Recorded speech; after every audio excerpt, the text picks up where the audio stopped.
여러분, 오늘은 제목이 숨은 인간 그리고 찾아오시는 하나님이라는 제목으로 함께 이 시간 말씀을 나누고자 합니다.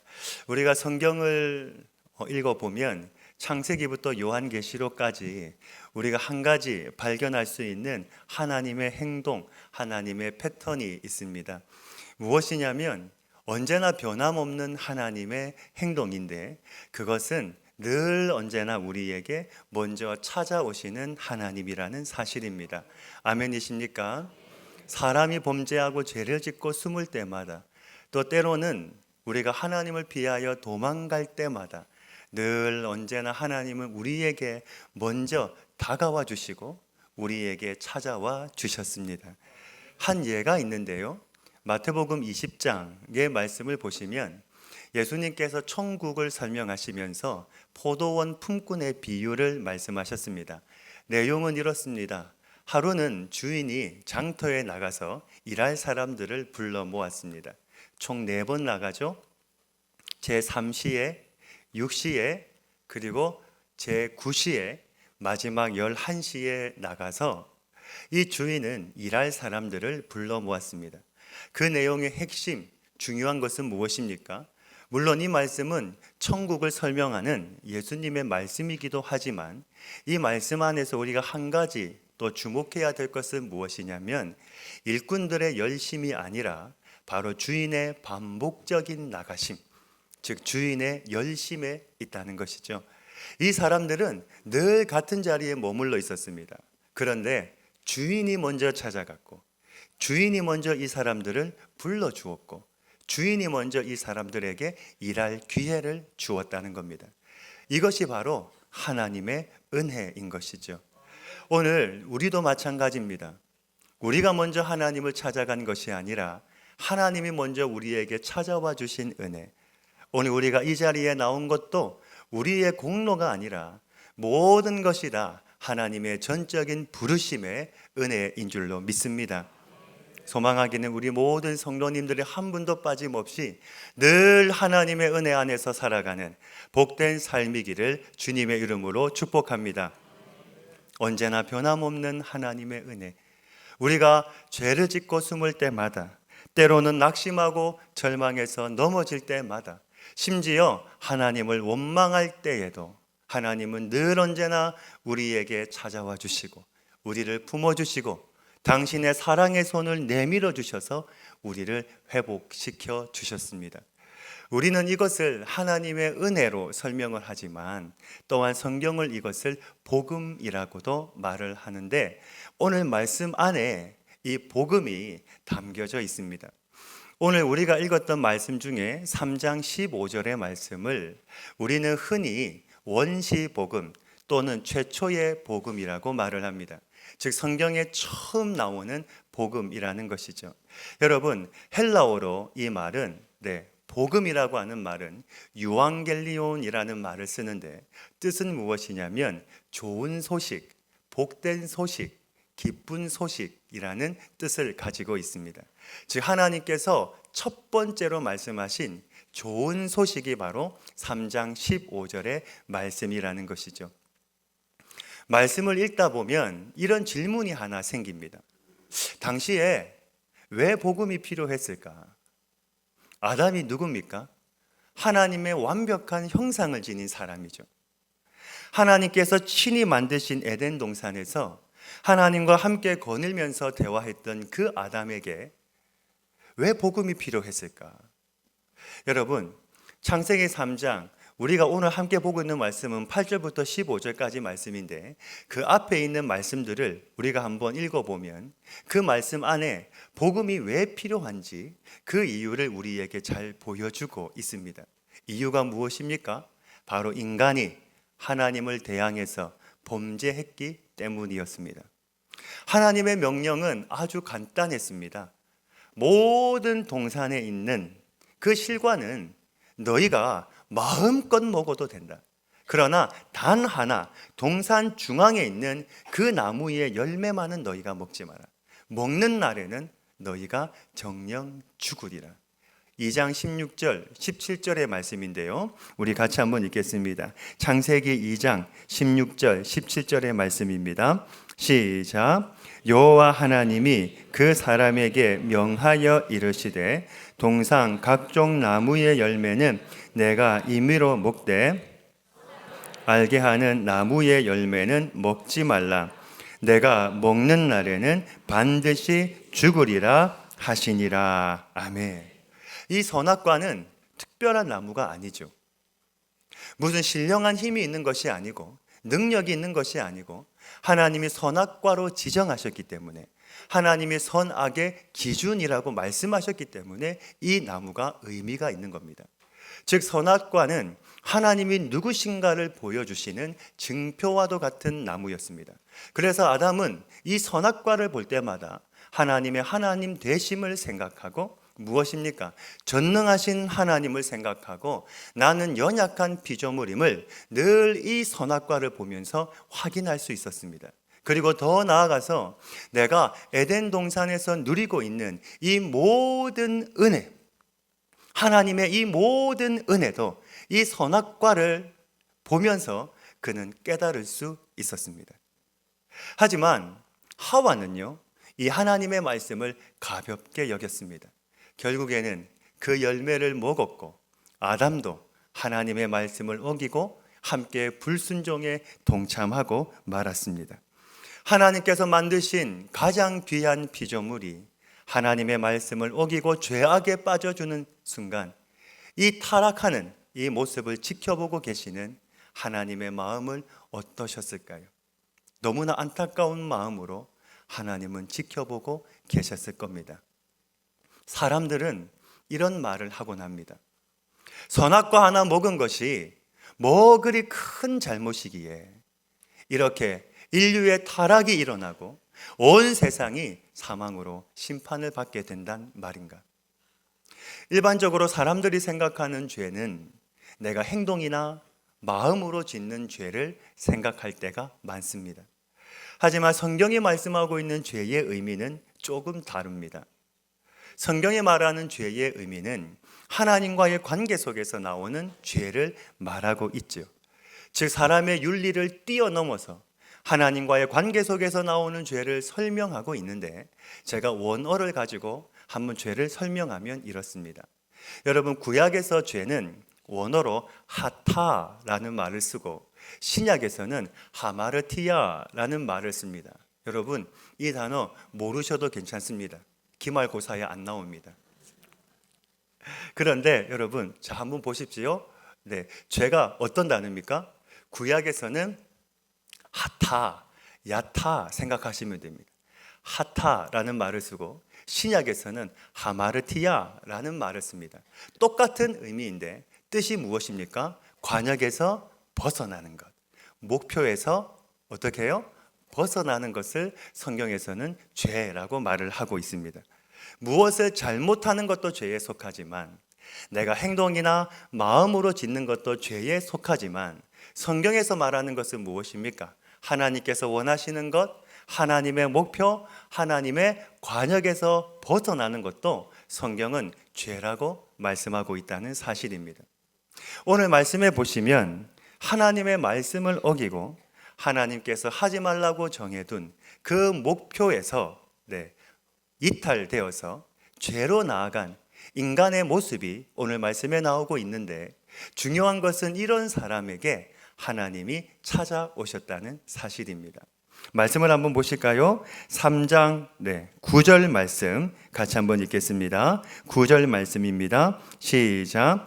여호와 하나님이 아담을 부르시며 그에게 이르시되 내가 어디 있느냐. 아멘. 이 질문 앞에서 아담은 어떻게 반응을 해야 할까요? 주님, 죄송합니다. 제가 하나님의 말씀을 어기고 하나님이 먹지 말라고 말씀하신 선악과를 제가 먹었습니다. 이때라도 아담은 하나님 앞에 무릎을 꿇고 회개함으로 나가야 하는데, 우리가 말씀을 통해서 아는 것처럼 아담의 대답이 참 실망스럽습니다. 아담이 말을 하지요. 12절 말씀 우리 한 번 더 같이 읽겠습니다. 시작. 아담이 이르되 하나님이 주셔서 나와 함께 있게 하신 여자, 그가 그 나무의 열매를 내게 줌으로 내가 먹었나이다. 아멘. 여러분, 지금 뭐라고 말을 하고 있습니까? 하나님이 만들어주신 저 여자 때문에 내가 먹었습니다. 내 뼈 중에 뼈요, 내 살 중에 살이라 고백하고 그토록 귀하게 여겼던 당신의 아내를 지금 자신을 죄악에 빠뜨린 여인이라고 비난하고 있는 아담의 모습입니다. 여러분, 이런 남자는 만나면 안 되는 것 같습니다. 우리가 여러분, 자녀를 위해서 기도할 때에 우리가 자녀가 좋은 대학, 좋은 직장을 가는 것도 우리가 꼭 기도해야 되지만, 특별히 우리가 무엇을 위해서도 중보 기도해야 됩니까? 배우자를 위해서, 특히 믿음의 배우자를 만나는 것을 위해서도 우리가 하나님께 꼭 기도해야 하는 이유가 바로 여기에 있는 겁니다. 저는 우리의 자녀들이 믿음의 배우자를 만나는 만남의 복이 있기를 간절히 소망합니다. 더 나아가서 믿음의 가정을 이루는, 하나님이 기뻐하시는 믿음의 가정을 이루는 은혜가 있기를 주님의 이름으로 축복합니다. 아이고 목사님, 나는 어떻게 합니까? 이미 만났는데 30년, 40년, 50년이 됐는데 어떻게 합니까? 어쩔 수 없죠. 이미 반품도 안 되는데 어떻게 하겠습니까? 그냥 사셔야죠. 하나님의 은혜로 품고 사시기를 간절히 바랍니다. 내가 품고 살다 보면 언젠간 하나님께서 내 남편도 변화시켜 주시고 하나님 앞으로 인도해 주시는 날이 오지 않겠습니까? 30년 사셨는데 40년 못 사시겠습니까? 50년 살았는데 60년 못 사시겠습니까? 여러분, 그게 하나님의 마음 아니겠습니까? 제가 아는 한 집사님이 계세요. 이분이 오랫동안 정말 눈물로 남편을 섬겼습니다. 신앙생활하면서, 믿음 생활하면서 믿지 않는 그 남편을 위해서 정말 애쓰고 왕처럼 그 남편을 섬겼습니다. 그런데 아무리 섬겨도 남편의 마음이 변하지를 않는 겁니다. 그래서 이분이 이제는 안 되나 보다, 내 남편은 안 되나 보다 라고 생각하고 포기하려고 하는 그때 하나님이 강력하게 역사하셔서 그 남편의 마음을 만져주시고 변화시켜 주시고 남편을 교회로 인도해 주시고 믿게 하시고 세례받게 하시고 집사님이 되게 하시고 남편과 함께 신앙생활하는 은혜를 베풀어 주셨습니다. 여러분, 우리의 시간표와 하나님의 시간표는 다릅니다. 우리의 방법과 하나님의 방법은 다릅니다. 중요한 것은 무엇입니까? 우리가 포기하지 아니하고 내 남편을 위하여, 내 아내를 위하여, 내 자녀를 위하여 내가 섬기고 기도할 때에 때가 참에, 성경에 갈라디아서에 말씀하고 있는 것처럼 때가 참에 주님이신 그분이 이 세상에 오신 것처럼 때가 되면 하나님의 시간표에, 하나님의 방법대로 내 남편도 인도하여 주시고 내 자녀도 인도하여 주시고 내 아내도 인도하여 주시고 온 가족이 다 믿게 하여 주시고, 그리고 그 가정이 하나님을 믿는 복된 가정으로 하나님을 세워주시는 줄로 믿습니다. 중요한 것은 무엇입니까? 우리가 포기하지 않는 겁니다. 포기하지 아니하고 내가 눈물로 기도하면 그 눈물이 나중에는 기쁨의 열매로, 감사의 열매로, 은혜의 열매로 하나님께서 바꾸어 주시는 줄로 믿습니다. 이러한 은혜가 저와 여러분의 삶 속에 있기를 주님의 이름으로 축복합니다.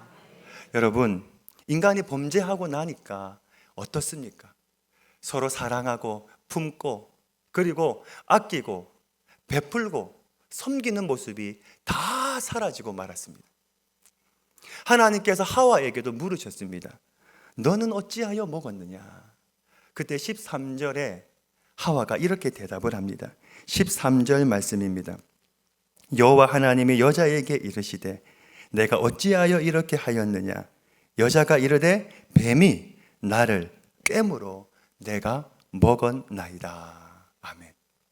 하나님과의 관계가 깨어지고 나니까 서로에게 죄를 전가시키고 그리고 서로 비난하고 비판하고 있는 모습, 이 모습을 보시면서 하나님은 어떻게 반응하셨을까요? 우리 같으면 포기했을 겁니다.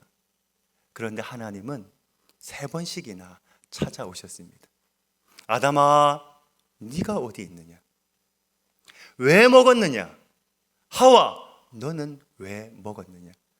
하나님은 3번씩이나 질문하시면서 3번씩이나 그들에게 찾아오셨습니다. 하나님이 찾아오셨다는 것은 아직도 하나님이 나를 사랑하고 있다는 증거요, 아직도 나에게 기회가 있다는 증거입니다. 혹시 오늘 하나님이 나에게도 이렇게 물으시는 분이 계십니까? 나에게 찾아오셔서 나의 이름을 하나님이 불러주시면서 얘야, 지금 어디 있느냐?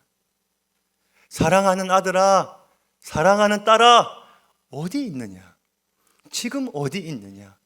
하나님이 물으시는 분이 계십니까? 하나님이 이렇게 물으시는 것은 책망의 음성이 아니죠. 나의 영적인 상태를 아시고, 잠들어 있는 나의 영적인 상태를 아시고, 무너져 있는 내 인생, 내 삶을 아시고, 다시 나를 회복시키시고 다시 나를 살리시기 위한 하나님의 사랑의 음성이요, 나를 다시 찾으시는, 간절히 찾으시는 하나님의 음성이라는 겁니다. 우리가 그 주님의 음성을 듣고 그분의 발 앞에 엎드릴 때 어김없이 하나님은 우리에게 찾아와 주시고 우리를 만나 주시는 겁니다. 왜요?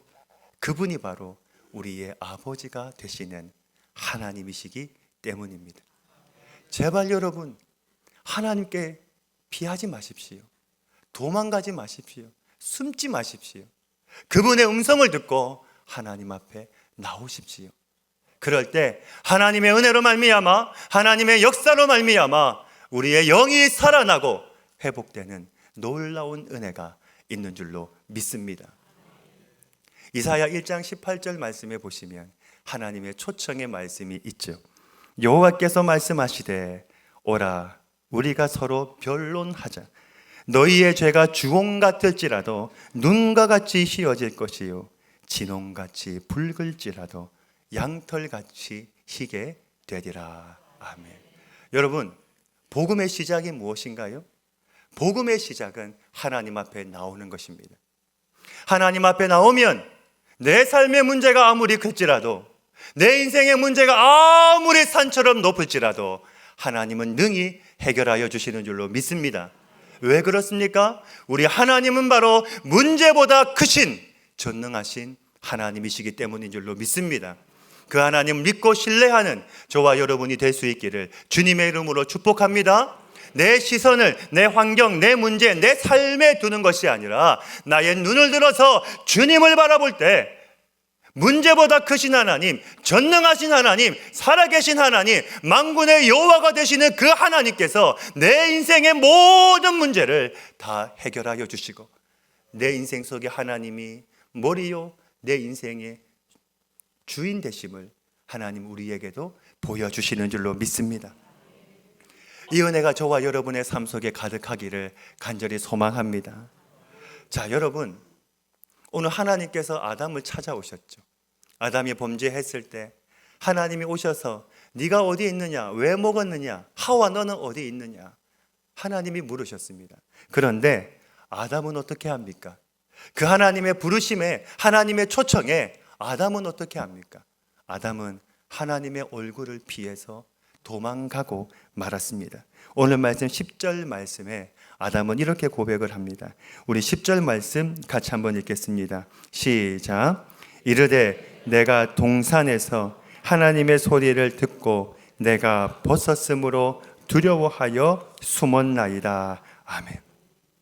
원래 아담의 모습은 이런 모습이 아니었습니다. 하나님과 함께 교제하고 하나님과 함께 동산을 거닐면서 즐거워했던 것이 바로 아담의 모습인데, 범죄하고 나니까 첫 번째로 나타나는 그 현상은 바로 하나님의 얼굴을 피해서 도망가고 말았습니다. 이 시간 우리가 꼭 한 가지 기억해야 될 것이 있습니다. 우리가 피해야 할 것은 하나님이 아니라 죄인 줄로 믿습니다. 아멘이십니까? 한 번 더 말씀을 드립니다. 우리가 피해야 할 것은 하나님이 아니라 바로 죄인 줄로 믿습니다. 이런 우리를 위해서 하나님이 하신 놀라운 약속이 있는데, 그 약속이 바로 구약 성경에서 가장 중요한 약속인 바로 오늘 말씀 15절의 말씀입니다. 우리 15절의 말씀을 한 번 더 읽겠습니다. 시작. 내가 너로 여자와 원수가 되게 하고 내 후손도 여자의 후손과 원수가 되게 하리니 여자의 후손은 내 머리를 상하게 할 것이요 너는 그의 발꿈치를 상하게 할 것이니라 하시고. 아멘. 여러분, 이 말씀은 원시복음, 최초의 복음이라고 제가 말씀을 드렸는데, 이 말씀 안에 보시면 지금 네 존재가 나오고 있습니다. 하나님이 계시고 아담이 있고 하와가 있고 뱀이 있습니다. 그런데 원래는 아담과 하와는 누구 편이었습니까? 처음에는 하나님 편이었습니다. 그런데 중간에 불순종함으로 인하여, 죄를 지음으로 인하여 이 아담과 하와가 누구의 편이 되었습니까? 뱀의 편이 되고 말았습니다. 하나님께서 이 모습을 보시고 어떻게 하시냐면 중간에 선을 하나님께서 확 그으셨습니다. 근데 그 선을 하나님이 어디에다가 그으셨냐면 아담과 하와와 뱀 사이에 하나님이 선을 확 그어서 너희끼리 원수다 말씀을 하시는 겁니다. 지금은 이들이 같은 편인데, 아담과 하와와 뱀이 한 편인데, 하나님이 이 모습을 보시고 아담과 하와, 뱀 사이에 하나님이 선을 확 그어서 너희끼리 원수다 말씀을 하시는 겁니다. 그러면 아담과 하와가 누구 편입니까? 하나님 편이라는 겁니다. 원래는 죽어야 되는데 하나님이 말씀하셨죠. 너희가 먹는 날에는 정령 죽으리라. 죽어야 되는데 대신에 하나님께서 뭐라고 말씀하시냐면 너는 내 것이다 말씀을 하시면서, 대신에 누구를 하나님께서 보내겠다고 말씀을 하시냐면 내가 여자의 후손을 보내서 내가 그로 말미암아 뱀을 내가 심판하겠다, 하나님이 지금 말씀을 하시는 겁니다. 여러분, 여자의 후손은 누굽니까? 예수님을 가리키죠. 구약 성경에서 이 여자의 후손이 누구인가를 가장 잘 우리에게 보여주는 대표적인 말씀이 있습니다. 그 말씀이 이사야 7장 14절 말씀입니다. 우리 같이 한번 읽겠습니다. 7장 14절 말씀입니다. 시작. 그러므로 주께서 친히 너희에게 주실 것이라. 보라, 처녀가 잉태하여 아들을 낳을 것이요 그의 이름을 임마누엘이라 하리라. 아멘. 임마누엘, 뜻이 무엇입니까? 하나님이 우리와 함께 하신다. 당연히 이 이름은 예수님이라는 것을, 예수님을 상징하고 있다는 것을 우리는 잘 알고 있습니다. 하나님이신 그분이 이 땅에 오셔서 하신 일이 무엇입니까?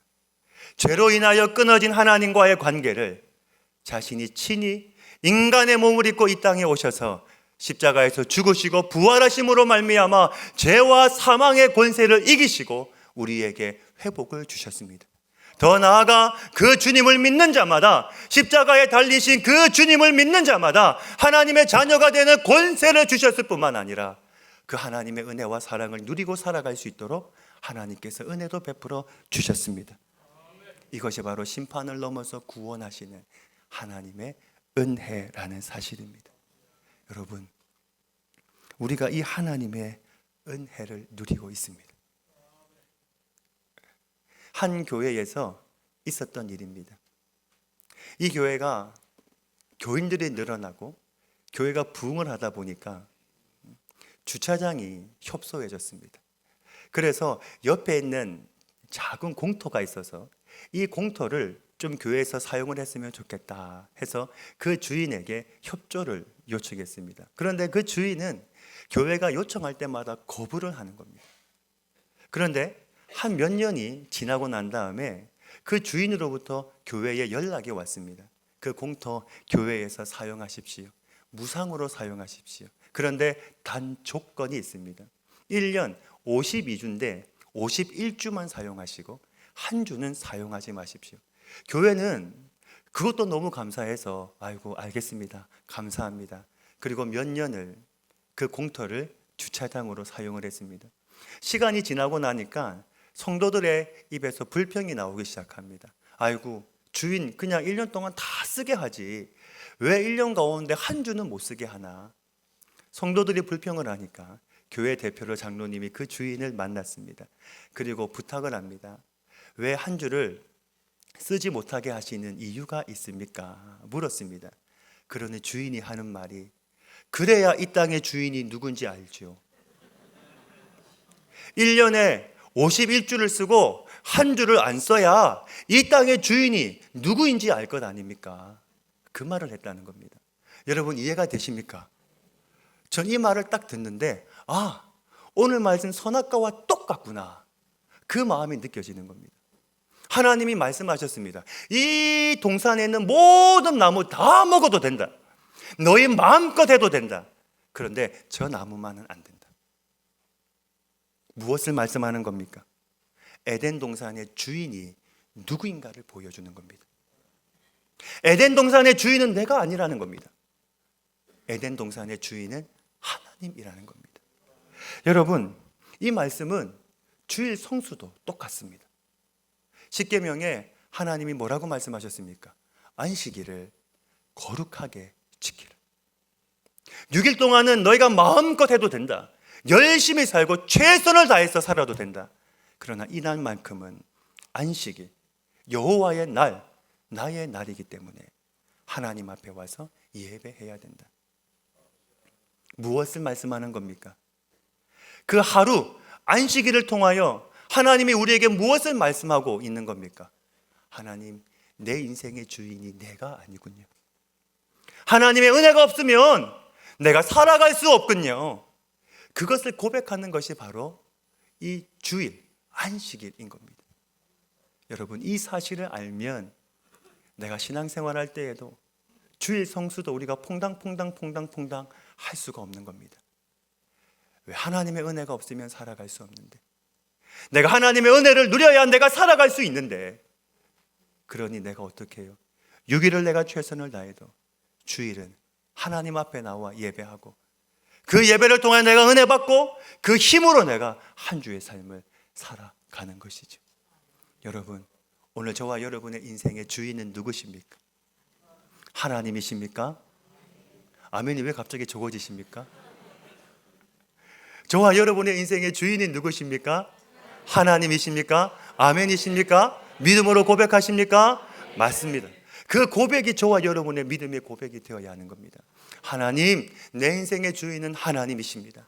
하나님 없이는 내가 살아갈 수 없습니다. 하나님의 은혜 아니면 내가 숨을 쉴 수도 없습니다. 그러니 내가 주일마다 주님 앞에 나옵니다. 여러분, 주일마다 교회에 나올 때 소가 끌려가는 것처럼 그렇게 나오는 게 아닙니다.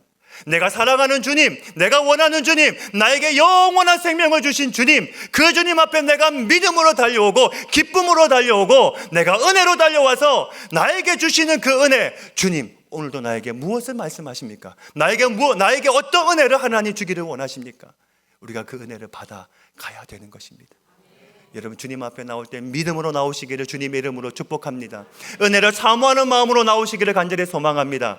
내 마음이 열린 마음으로 주님 앞에 나올 때에 반드시 하나님의 그 마음 가운데에 은혜를 베풀어 주시는 줄로 믿습니다. 내 인생에 꼭 필요한 하나님이 한 말씀을 나에게도 허락하여 주시는 줄로 믿습니다. 그 한 말씀만 있으면 내 인생이 바뀌는 겁니다. 그 한 말씀만 있으면 내 인생이 변화되어지는 줄로 믿습니다. 그 은혜가 저와 여러분의 삶 속에도 가득하기를 주님의 이름으로 축복합니다. 여러분, 오늘 말씀에 보시면 한 가지 우리가 더 주목해야 되는 사실이 있는데, 우리가 마음에 꼭 새겨야 될 것이 하나가 있습니다. 무엇이냐면 하나님께서 인간을 찾아오셔서 이 약속의 말씀을 하셨을 때가 언제입니까? 아담이 범죄하고 난 다음에 네가 어디 있느냐 하나님이 물으셨을 때 아담이 회개했을 때가 아니었습니다. 언제였습니까? 서로 간에 죄를 전가시키고 서로 비난하고 비판하고 있을 때, 그때 하나님이 찾아오셔서 구원의 약속의 말씀을 해주셨습니다. 무슨 말입니까? 우리가 준비되었을 때, 내가 회개하고 은혜 받을 준비가 되었을 때, 그때가 아니라는 겁니다. 여전히 죄 중에 있을 때, 여전히 원망 중에 있을 때, 여전히 서로 비난하고 비판하고 있을 때, 그때 하나님이 우리를 포기하지 않으시고 죽음에 빠져있는 우리를 버리지 않으시고, 그때 하나님이 우리에게 찾아오셔서 우리에게 선포하신 말씀이 바로 구원의 말씀이요, 복음의 말씀이요, 바로 오늘 이 말씀이라는 겁니다. 우리가 무너져 있을 때, 죄 중에 있을 때 찾아와 주신 하나님, 내 삶에 답이 보이지 않을 때, 내 인생 속에 햇빛이 보이지 않을 때, 그때 우리에게 찾아와 주신 하나님. 여러분, 사도 바울이 그 하나님의 사랑을 로마서 5장 8절에서 이렇게 고백을 합니다. 우리가 아직 죄인 되었을 때에 그리스도께서 우리를 위하여 죽으심으로 하나님께서 우리에 대한 자기의 사랑을 확증하셨느니라. 아멘. 우리가 은혜 받을 준비가 되어서 하나님이 찾아오신 것이 아니라는 겁니다. 성경은 뭐라고 말씀을 합니까? 우리가 아직 죄인 되었을 때, 그때 연약하고 죄 가운데 있을 때, 소망이 없을 때, 그때 하나님이 우리에게 찾아오셔서 사단의 권세를 이기시고 하늘의 빛을 비춰주시고 구원의 은총을 우리에게 베풀어 주셨습니다. 이것이 바로 하나님의 은혜라는 겁니다. 오늘 저와 여러분은 이 하나님의 은혜를 받아 살아가고 있는 하나님의 사람들인 줄로 믿습니다. 여러분, 우리가 꼭 한 가지 기억해야 될 것이 있습니다. 때로는 내가 이 땅을 살아가고 하나님의 자녀로 살아가다 보면 승리할 때도 있고 넘어질 때도 있고 실패할 때도 있습니다. 중요한 것은 무엇입니까? 내가 넘어지고 실패하고 무너질지라도, 그때 내 삶이 초라해 보일지라도 이미 우리는 어떤 삶을 살고 있습니까? 하나님이 이미 승리해 놓으신, 이미 하나님이 이 땅에서 그 십자가를 통하여 이루어 놓으신 그 승리의 싸움을 우리가 하고 있다는 사실입니다. 그 일을 누가 이루어 주셨습니까? 바로 우리를 지극히 사랑하시는 그 주님이 우리를 위하여 행하신 하나님의 사랑인 줄로 믿습니다. 오늘 우리가 이 예수님의 사랑을 내 마음속에 새길 때 우리는 내 생각이 달라지고 내 가치관이 달라지고, 비록 우리가 연약한 가운데 있을지라도 하나님이 이미 이루어 놓으신 그 승리로 말미암아 그 승리를 생각하며 다시 일어나 찬양하며 나아갈 수 있는 줄로 믿습니다. 여러분, 오늘 우리는 창세기 3장 15절의 말씀, 구약의 가장 중요한 말씀인 원시 복음의 말씀을 함께 나누었습니다. 예전에 제가 한 집회에 참석했던 적이 있었습니다. 그 집회에 참석을 했는데 그 집회를 주관하시는 목사님이 시작 기도를 이렇게 하는 겁니다.